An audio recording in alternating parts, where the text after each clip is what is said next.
प्रश्नावली 2.2 में प्रश्न एक को लेते हैं। प्रश्न एक में यह कहा गया है कि निम्न द्विघात बहुपदों के शून्यक ज्ञात कीजिए और शून्यकों तथा गुणांकों के बीच के संबंध की सत्यता की जांच कीजिए। तो हम पहले प्रश्न को लेते हैं। पहला प्रश्न है x square minus 2x minus 8। पहला प्रश्न है। पहले प्रश्न को सॉल्व करेंगे तो सबसे पहले गुणनखंड करेंगे। सबसे पहले इसका गुणनखंड करेंगे x square minus 2x minus 8। अब हम इसका गुणनखंड कैसे करें, इसका यह तरीका है, इसको हमें समझना होगा। इसका ये तरीका है कि मान लीजिए कि कोई भी राशि है, कोई भी राशि अचर राशि जैसे कि 8 है यहाँ पर, और यहाँ पे अचर राशि कुछ गुणांक में होनी चाहिए। गुणांक इसका कितना है, 1 है। तो 8 और 1 का गुणा कर लें तो 8 एक कम 8। तो हम ऐसी वांछित संख्या का चयन करें जिनका गुणनफल 8 होता हो, और यहाँ पर माइनस है इसलिए अंतर पता करेंगे। यदि प्लस होता तो योग पता करते। तो गुणनफल 8 है और अंतर 2 होना चाहिए। तो अब हम आगे बढ़ेंगे तो एक्स स्क्वायर माइनस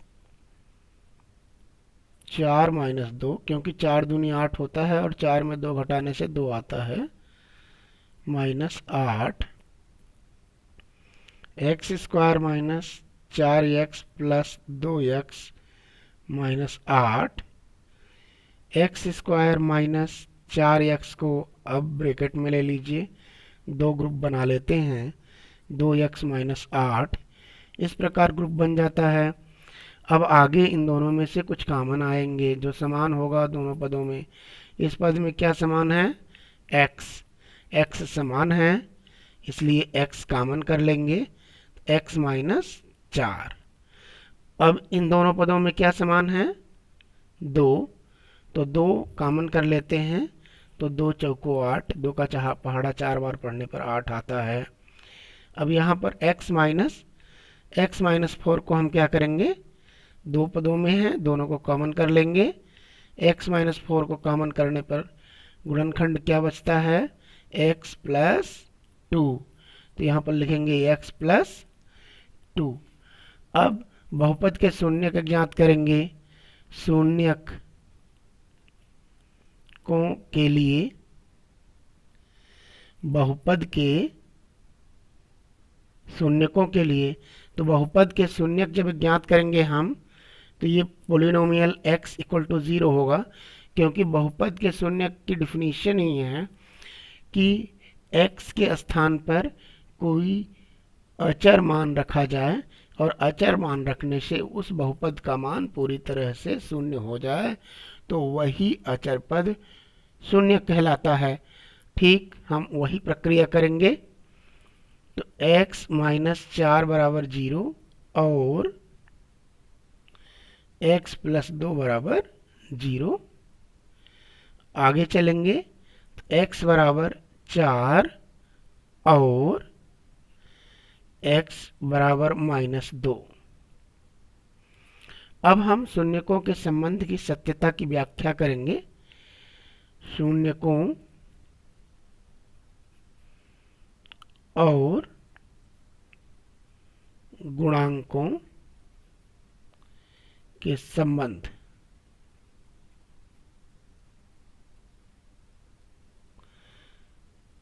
शून्यकों और गुणांकों के बीच क्या संबंध है उसकी व्याख्या करेंगे हम यहाँ पर। यहाँ पर शून्यक क्या आए हैं, 4 और 2। शून्यकों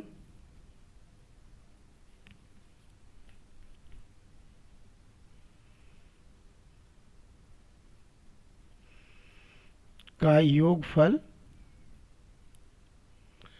शून्यकों का योगफल क्या होगा, 4 प्लस माइनस 2। 4 और माइनस 2 तो कितना आ जाएगा, 2। 2/1 इसकी कल्पना कर लेंगे 2/1 हमारा योगफल आया है। तो गुणांकों से इसकी सत्यता की जांच करेंगे तो देखेंगे कि गुणांक और इसके बीच क्या संबंध स्थापित हो रहे हैं। तो 2 कहाँ पर है हमारे प्रश्न में? बहुपद में 2x का गुणांक है। ये निगेटिव है और यह पॉजिटिव, इसलिए यहाँ पर लिखेंगे -x का गुणांक। अंश में हमारे क्या आ रहा है? x का गुणांक। और हर में क्या आ रहा है? हर में 1 है यहाँ पर, तो ये हर में भी 1 है इसके, तो दोनों में के गुणांक में समता है। तो क्या है यहाँ पर? X square. तो यहाँ लिखेंगे एक्स स्क्वायर का गुणांक।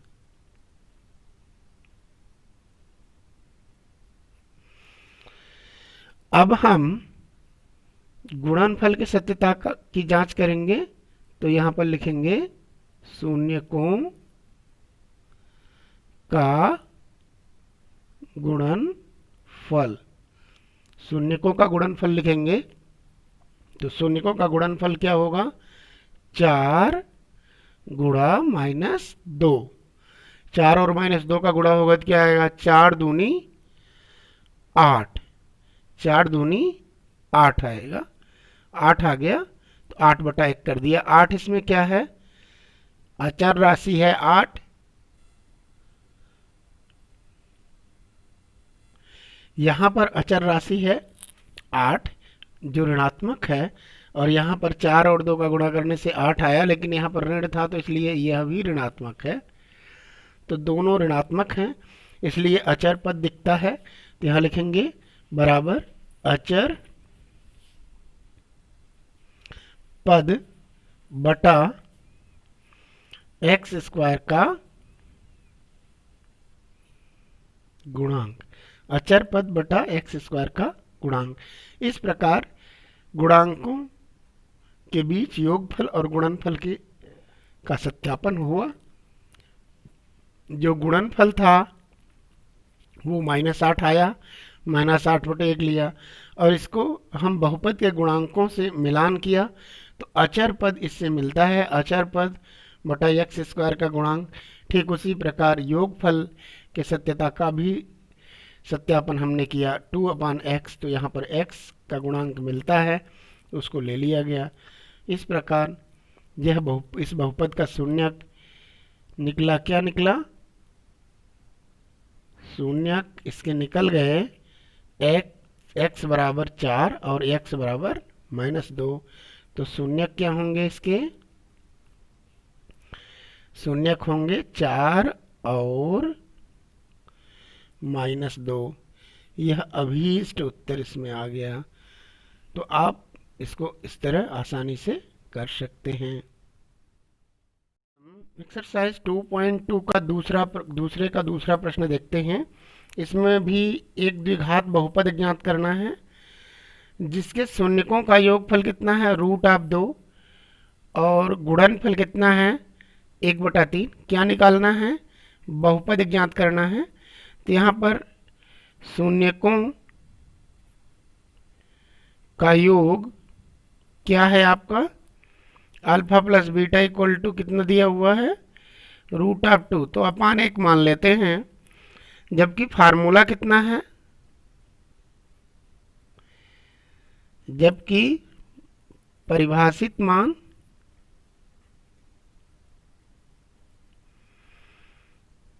Alpha plus beta equal to -b/a है परिभाषित मान। शून्यकों का गुणनफल कितना दिया है? शून्यकों का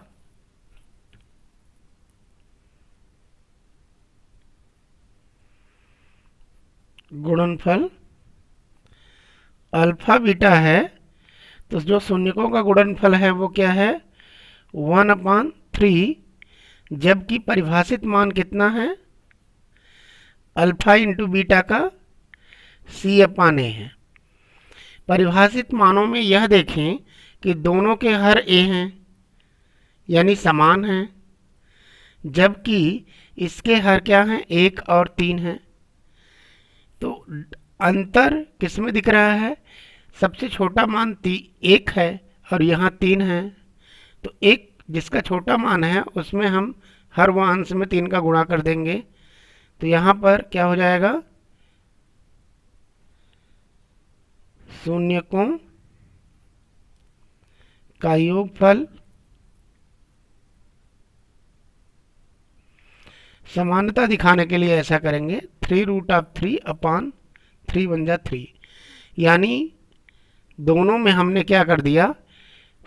3 का मल्टीप्लाई किया, यहाँ 3 का मल्टीप्लाई किया तो क्या बन गया?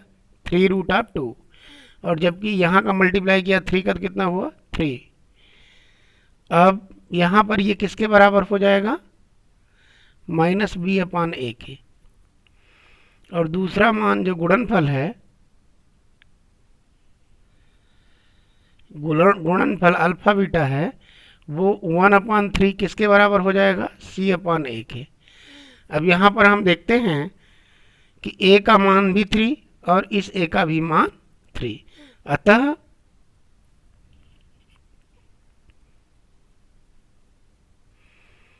a बराबर 3, b बराबर, ये ऋणात्मक है और ये धनात्मक, तो ये ऋणात्मक हो जाएगा 3√2। c का मान देखते हैं, c का मान यहाँ पर 1। अब यहाँ पर बहुपद, द्विघातीय बहुपद बनाया जा सकता है और आसानी से द्विघातीय बहुपद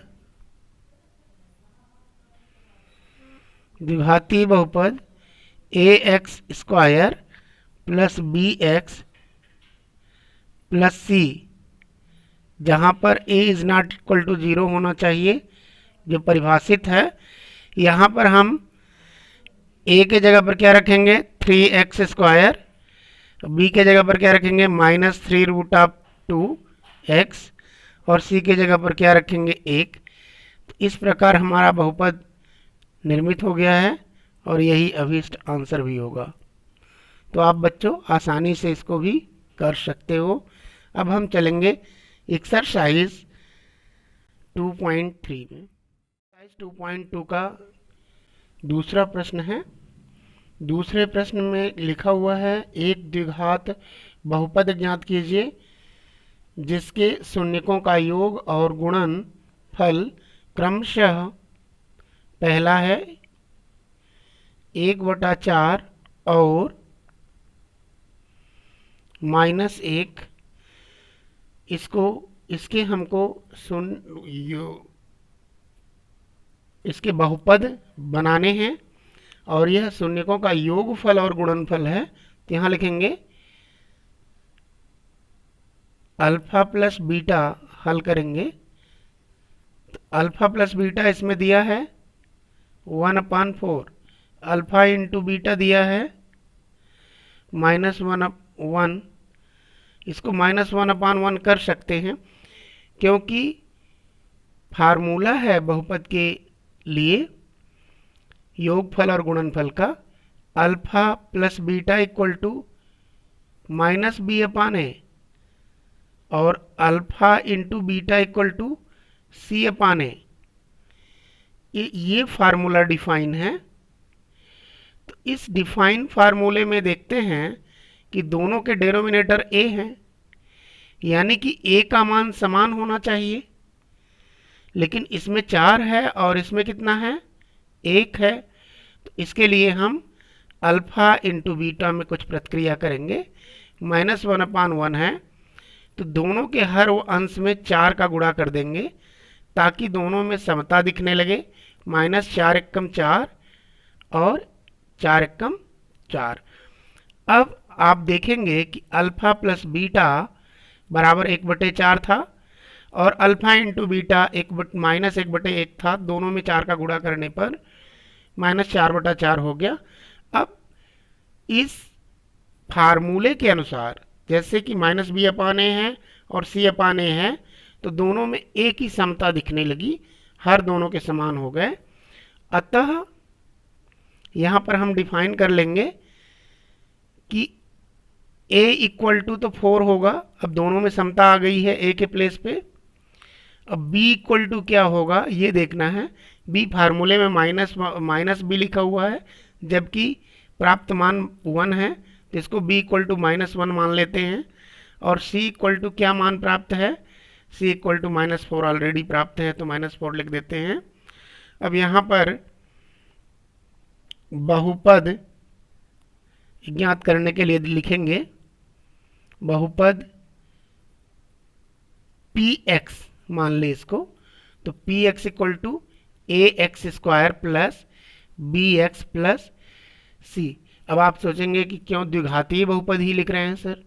द्विघातीय बहुपद इसलिए लिख रहे हैं क्योंकि द्विघातीय बहुपद के ही दो शून्यक होते हैं, और इसमें दो शून्यक डिफाइन है योगफल और गुणनफल के लिए, और प्रश्न में भी लिखा हुआ है द्विघातीय बहुपद। तो प्रश्न में जो लिखा है द्विघातीय बहुपद, इसलिए हम द्विघातीय बहुपद की ही व्याख्या करेंगे, जहां पर a is not equal to 0। अब यहाँ पर इसमें a b c का मान रख दें। a के जगह पे 4x² आएगा, b के जगह पे -1 आएगा, -1x, और c के जगह पे -4 आएगा। इसको डिफाइन करें तो क्या निकलेगा, 4x² -x -4, ये अभीष्ट आंसर हो जाएगा आपका। इस प्रकार आप किसी भी द्विघातीय बहुपद को बना सकते हैं। एक्सरसाइज 2.2 के क्वेश्चन नंबर 1 का पांचवा देखेंगे। क्वेश्चन नंबर 1 का पांचवा, क्वेश्चन नंबर 1 का पांचवा कैसे लगेगा ये देखते हैं। प्रश्न क्या है, t² -15, इसको सॉल्व करते हैं हम लोग। तो यह दो पदीय बहुपद दिख रहा है और द्विघातीय भी है, तो यहाँ पर सीधे शून्यक हम पर आ जाते हैं। बहुपद के शून्यक की परिभाषा के अनुसार हम इसको लेके चलेंगे। बहुपद के शून्यकों की परिभाषा से जो बहुपद होगा अपना वो pt है, तो pt इक्वल टू 0। अब यहाँ पर हम pt यानी पोलिनोमियल जो t² -15 है वही है ये, तो यहाँ लिखेंगे t² -15। अब हम आगे चलेंगे तो बराबर 0 इसमें हो जाएगा, क्योंकि बहुपद शून्यकों के लिए 0 मान इसका होगा। t² equal to 15, t equal to √15, जो प्लस माइनस में होगा क्योंकि वर्गमूल धन और ऋण को व्यक्त करता है। तो यहाँ पर शून्यक हमें प्राप्त हो गए, अतः शून्यक -√15 और +√15 होंगे।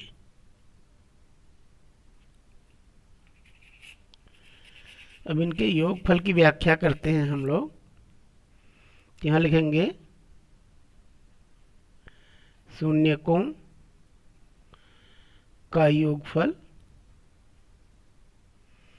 शून्यकों का योगफल क्या होगा, जब ±√15 है तो एक +√15 दूसरा -√15, इन दोनों को हम प्लस करेंगे तो दोनों समान है, लेकिन चिन्ह विपरीत विपरीत हैं, तो क्या होगा, शून्य होगा,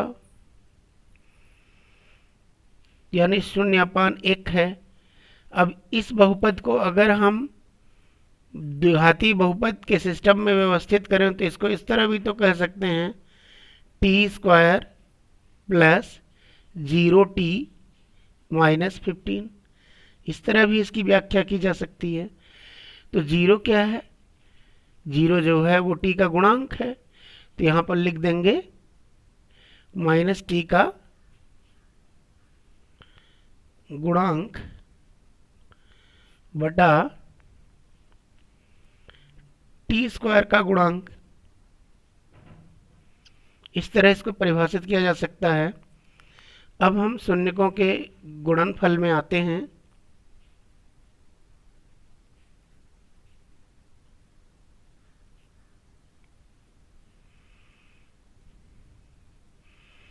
जो गुणनफल है वो है √15 इंटू माइनस रूट ऑफ 15।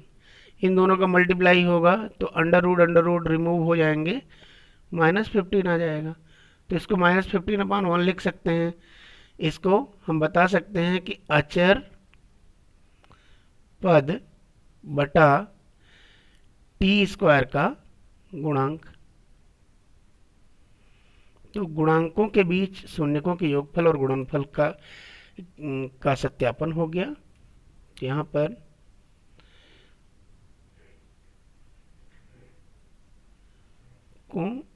और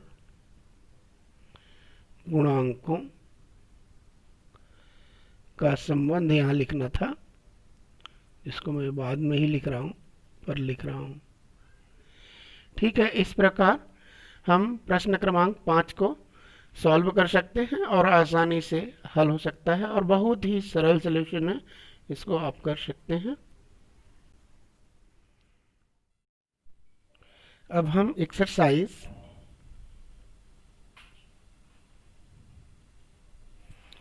2.3 का पहला प्रश्न देखते हैं। पहला प्रश्न है, विभाजन एल्गोरिथम का प्रयोग करके निम्न में px को gx से भाग देने पर भागफल तथा शेषफल ज्ञात कीजिए।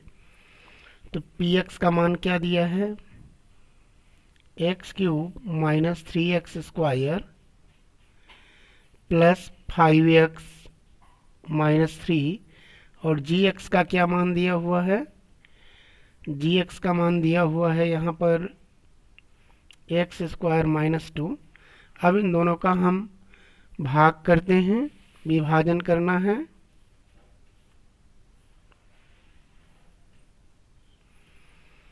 x³ minus 3x square plus 5x minus 3, x² minus 2, इसको करेंगे हम लोग। तो इसको करने का अभ्यास करते हैं, तो इसके लिए रफ वर्क यहाँ पर यूज करते हैं। कैसे करेंगे ये सावधानी पूर्वक देखते भी रहें। जैसे इस क्वेश्चन को करना है तो इसका प्रथम पद क्या है, x³ है, इसका प्रथम पद क्या है, x² है। तो हम लोगों ने फार्मूला सीखा था कि यदि घातांक नियम में समघातांक बेस समान हो तो दोनों का भाग करने पर घातांक घट जाते हैं। तो x की घात 3 और ये माइनस 2 क्या हो जाएगा, x। तो यहाँ पर x रखेंगे, x का इसमें गुणा करेंगे तो ये हो जाएगा x³ माइनस 2x। यहाँ पर लिखना पड़ेगा क्योंकि सजातीय पद को सजातीय पद के नीचे लिखेंगे। यहाँ पर ये प्लस माइनस में कन्वर्ट हो जाएगा और ये माइनस प्लस में कन्वर्ट हो जाएगा, घटा रहे हैं, ये कैंसिल होगा। यहाँ पर आएगा माइनस 3x स्क्वायर, इन दोनों को जोड़ेंगे तो 5 2 7x माइनस 3 यहाँ आएगा। फिर पुनः इसको और इसको हम लोग कोफिशिएंट की परिकल्पना करेंगे तो क्या आएगा, minus 3x square upon x²। तो ये x² कैंसिल हो गए तो बचेगा क्या, माइनस 3 बचेगा, जिसको यहाँ लिखेंगे और इसका मल्टीप्लाई इसके साथ करेंगे तो माइनस 3x² और इसका इससे करेंगे तो माइनस माइनस प्लस 3 2 जा 6 और ये माइनस प्लस में कन्वर्ट हो जाएगा और प्लस माइनस में कन्वर्ट हो जाएगा। ये 3 में 3 गए 0, ये कैंसिल हो जाएगा और यहाँ पर आएगा 7x और ये दोनों समान चिन्ह माइनस 6 3 9। इस प्रकार भागफल आ जाएगा x माइनस 3 और शेष फल आ जाएगा 7x माइनस 9। यह अभीष्ट आंसर होगा आपका। प्रश्न 2 के प्रश्न का अध्ययन करते हैं। प्रश्न 2 में लिखा हुआ है, प्रथम बहुपद से द्वितीय बहुपद को भाग करके जांच कीजिए कि क्या प्रथम पद द्वितीय पद का एक अभीष्ट गुणनखंड है। इसके लिए हम भाग करेंगे और भाग करने पर यदि शेषफल 0 आ जाता है तो वास्तव में गुणनखंड की स्थिति बनेगी और यदि शेषफल 0 नहीं आता तो गुणनखंड की स्थिति नहीं रहेगी। तो यहाँ पर हम भाग करते हैं। पहला दिया हुआ है t² माइनस 3, इससे भाग करना है प्रथम पद से और किसमें भाग करना है, 2t to the power 4 plus 3t cube minus 2t square minus 9t minus 12। अब हम यहाँ पर भाग करने का अभ्यास कर रहे हैं। देखिए,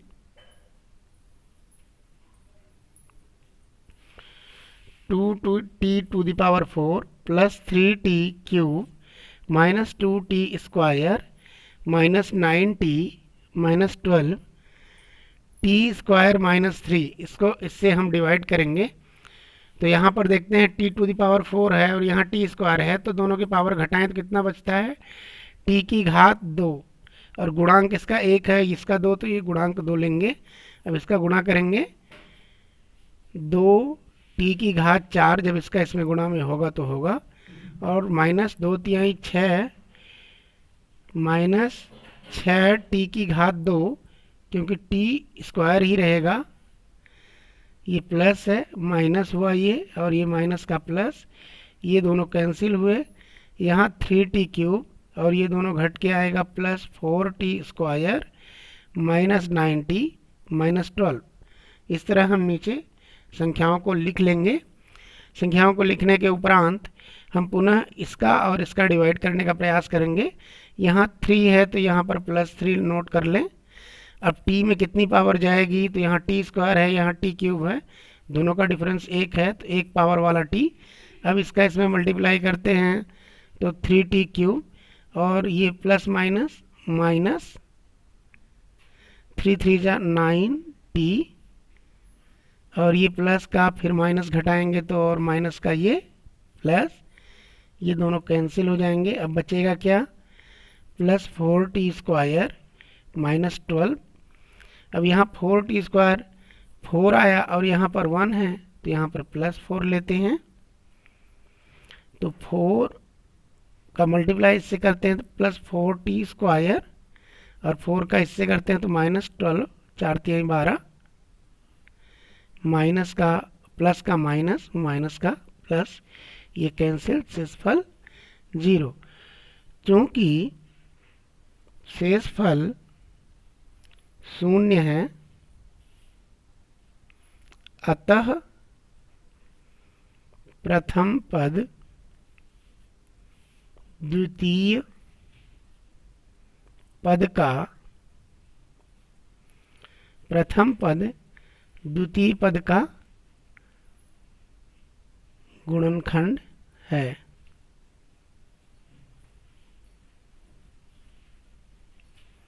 इस तरह इसका अभीष्ट आंसर ज्ञात कर सकते हैं। और यदि 0 ना आता शेषफल तो गुणनखंड नहीं होता। अब हम प्रश्न 3 में चलते हैं। प्रश्न 3 को सॉल्व करने का प्रयास करेंगे।